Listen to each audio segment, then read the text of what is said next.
The first American farmers may have lived here in southern Mexico and Central America, an area we call Mesoamerica. By 1000 BC, civilization was emerging in Mesoamerica.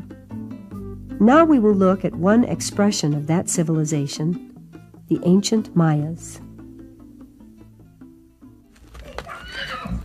These are Maya Indians today. Living in Guatemala and southern Mexico, they number in the millions. Most work the land in the way of their ancestors, planting corn, beans, and squash. For over the centuries, little has changed for the Maya. Some women even use the traditional grinding stones, the mano and metate, to grind their corn into flour. All of these habits are part of the modern culture of the Maya. They are justly proud of their culture and their past, for it was the ancestors of these humble peasants who created one of the world's greatest civilizations. Buried deep in the jungles of Mesoamerica, the ancient civilization of the Mayas was lost from memory for hundreds of years. In fact, almost nothing was known of this lost civilization until 1839, when two jungle explorers discovered what seemed to be the remains of ancient walls hidden in the forest.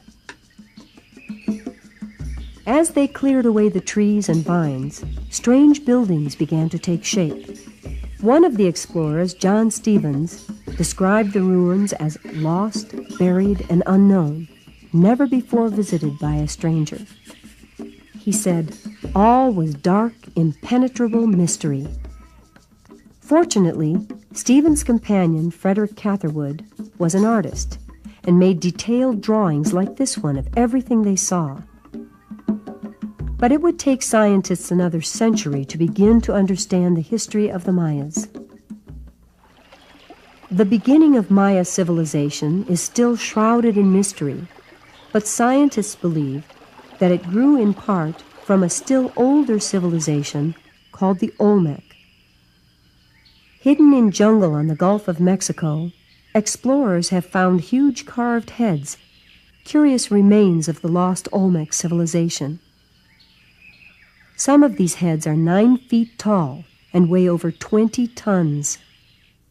Explorers have also found Olmec masks carved from pure jade, one of the hardest stones known to man. Olmec craftsmen must have worked thousands of hours to carve and polish jade figures such as these.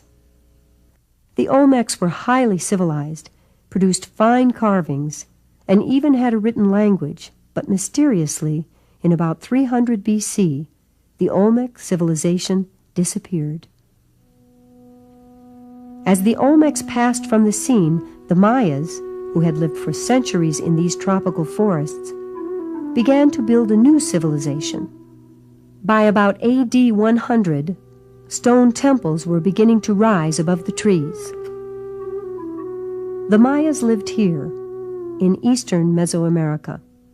They established a network of cities such as Huachactún, Bonampak, Palenque, and in the south, Copan. And in the center of this network lay the fabled city of Tikal. Tikal was a stunning city, crowded with exotic temples, palaces, and plazas. By AD 700, the city sprawled across 10 square miles.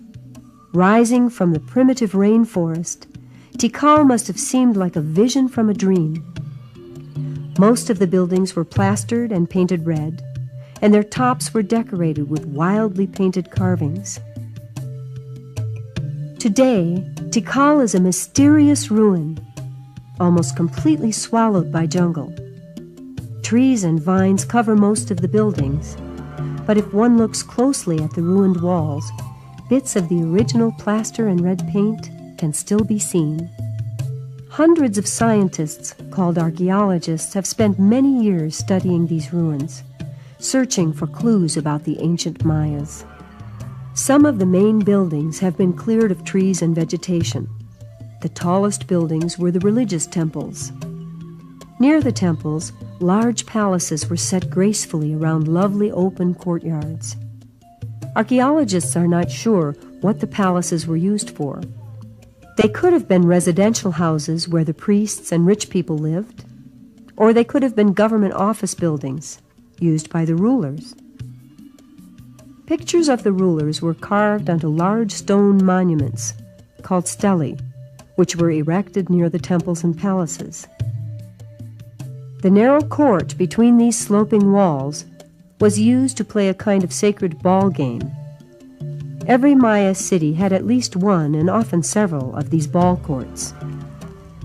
Ball games were played throughout Mesoamerica in ancient times. As in soccer, the game was played without the use of hands. A rubber ball was struck with the knees, hips, and elbows.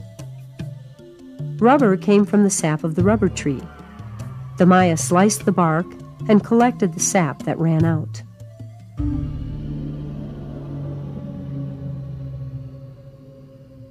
Archaeologists believe that Tikal, like other Mayan cities, was a ceremonial center, which means that most of the large buildings we see today were used for religious ceremonies.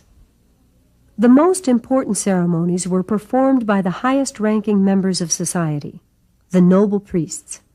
They ruled over Maya society. The highest priest of all was known as the true man. He was like a king and ruled over everyone in the city. The existence of these social classes, rulers, priests, and common people, is a good example of social organization. We can see what the noble priests looked like when they were dressed up for a ceremony. Such fantastic costumes must have set the nobles apart from the average Maya, for most people were ordinary farmers. Like the Maya of today, they spent long days tending their fields. And they lived in simple houses like this one, made of sticks, covered with mud. And like the Maya of today, they traded in large public markets. All of the cities like Tikal had such markets, where ordinary people could trade the surplus from their gardens for things they might need. On some days, the men would walk out into the jungle in search of meat for the evening meal. Above them, monkeys looked down from the safety of the treetops, keeping a watchful eye on the hunters. But the hunters had their minds on easier game, perhaps a wild turkey, venturing out to feed in a clearing. On a good day, they would capture several of these beautiful birds, taking them back alive to their houses. But on a bad day, they might return home empty-handed. Good days and bad days.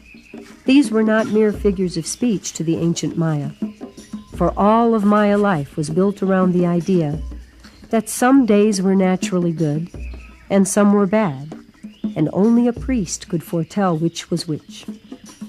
To do this, a priest consulted a special ritual calendar, which listed all of the days in a ritual year. Inside the circles are symbols for different days, some good and some bad.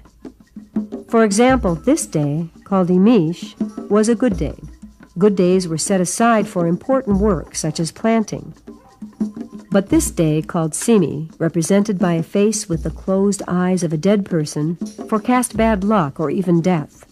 So this was not a good day to do anything important.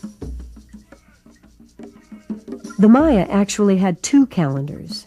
One calendar, a solar calendar, contained 18 months of 20 days each, making 360 days. To this were added 5 unlucky or bad days, making a total of 365 days, just as in our calendar. The other calendar was the ritual calendar, which contained only 260 days. These two calendars turned together like two wheels so that each day a different pair of names was brought together. Each new day was named according to its position on both calendars. For example, this day is for Uaya Bimish. In this system, the exact same day only repeats every 52 years, marking 1 century of Mayan time.